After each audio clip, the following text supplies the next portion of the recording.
Hello, my name is Brent Cassidy, and I'd like to tell you a story. This is one of my original stories that I wrote, and it is called Folktale. Once upon a time, in a small village in the middle of nowhere, there lived a young boy named Brendan.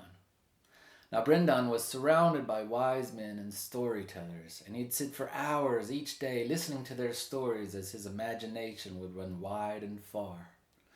By the age of 10, Brendan had heard all kinds of stories of adventures in foreign lands and the mysteries of life and the secrets of farming.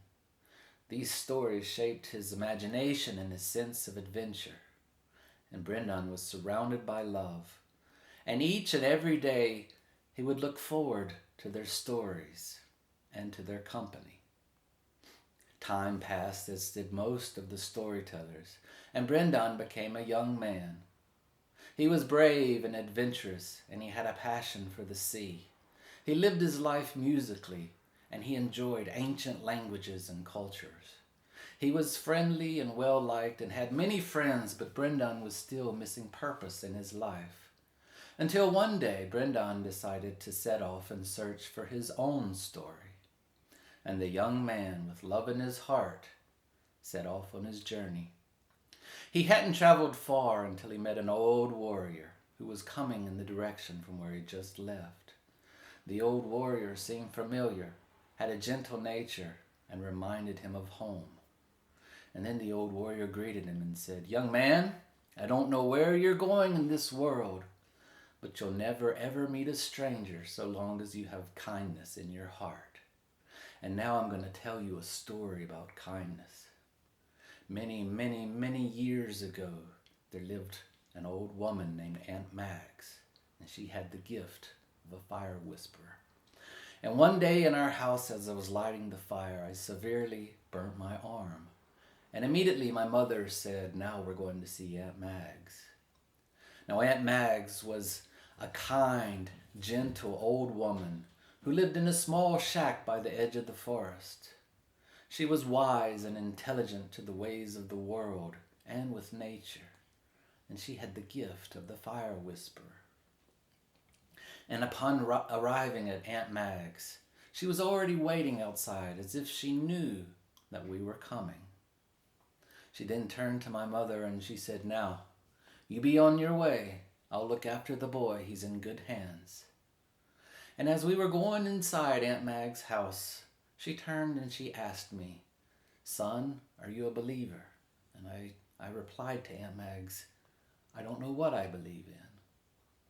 We then went inside and sat down, and she told me about her gift as the fire whisperer, and how this gift had been in her family for generations upon generations, passed down from male to female relative, and how that she was the last to hold this gift, for her children were non-believers. She then took my arm and she began to whisper to it.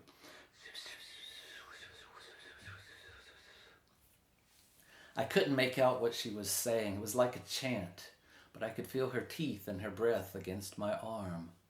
And slowly but surely, the pain began to rise out of my arm. She then took some homemade lard and she rubbed it all over my arm. And then she took some leaves of the sycamore and she wrapped it.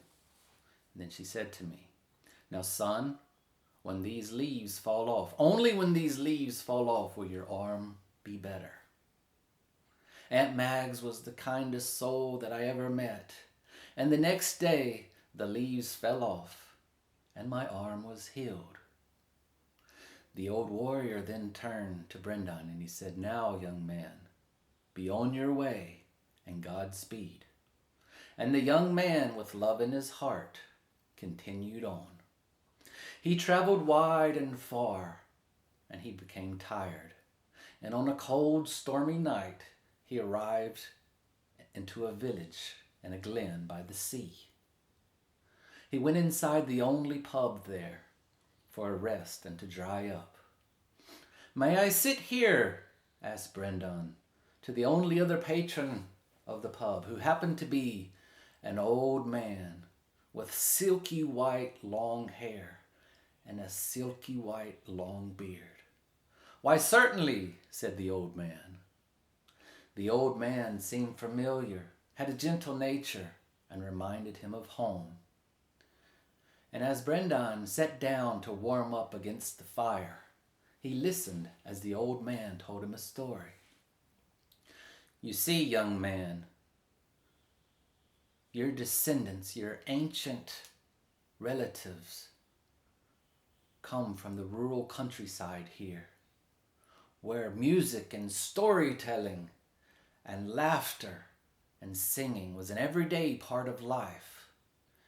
This ancient Gaelic heritage runs deep in your veins and deep in your soul. And this is the reason of your return. You are merely answering the call." And then the old man reached down beneath the table and he pulled out an old wooden baron like this one. And he asked the young man, "Will you play and sing me a song?" And the young man took the baron and he said, "Well, certainly." And he began to play with joy and pleasure.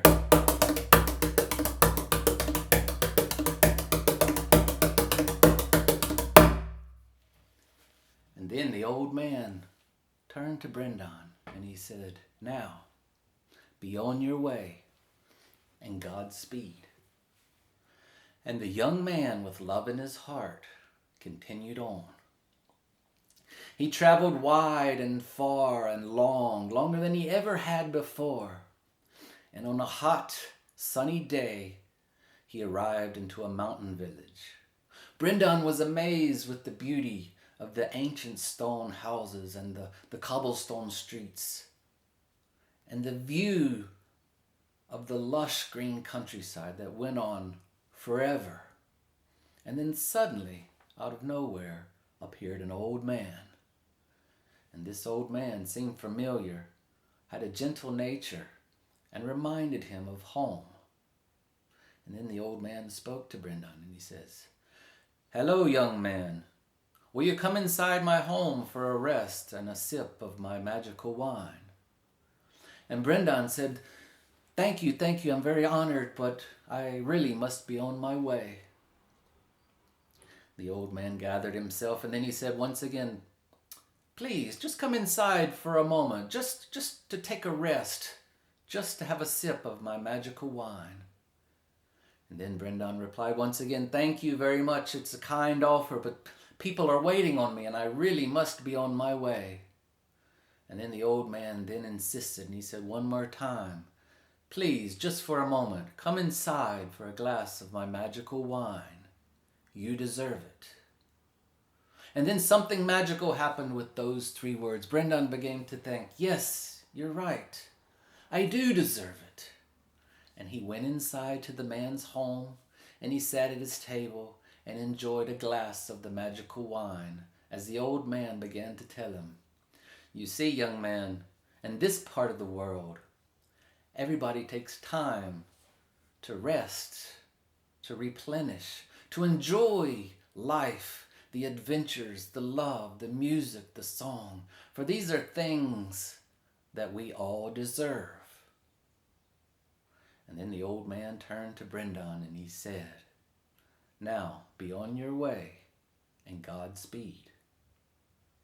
And the young man with love in his heart continued on. It had been many, many, many years since Brendan left his home, and then he arrived into a northern land. And with love in his heart, he met a beautiful, creative, and adventurous woman. And they talked and talked and fell in love, and they were soulmates, and they had many, many children, and their lives and days were filled with love and adventure and singing and storytelling and song. Until one day, Brendan realized that he had become an old man. And people now came to him to hear his stories and to listen to his wisdom. And as he was telling his many, many grandchildren the story, he realized that his life had come full circle. He told them of the old warrior who told him that you'll never ever meet a stranger in this life so long as you have kindness in your heart and that friendship and generosity were worth more than all the treasures of the world. He then told them of the old man of the glen, who reminded him about how laughter and love and singing and telling stories and music was the joys and pleasure of life. And from that day on, Brendan played music, and he sang songs and told stories with joy and pleasure, like his ancient Gaelic ancestors had before. And lastly, he told them of the old man on the mountain, and how 3 magical words forever changed his life. And from that day on, he enjoyed the life and the love and the laughter, taking breaks to enjoy each and every day, for these are all things that we deserve. And then he looked at his many, many grandchildren, and he told them, now, be on your way, and Godspeed. And the old man, with love in his heart, had his story. Thank you. The end.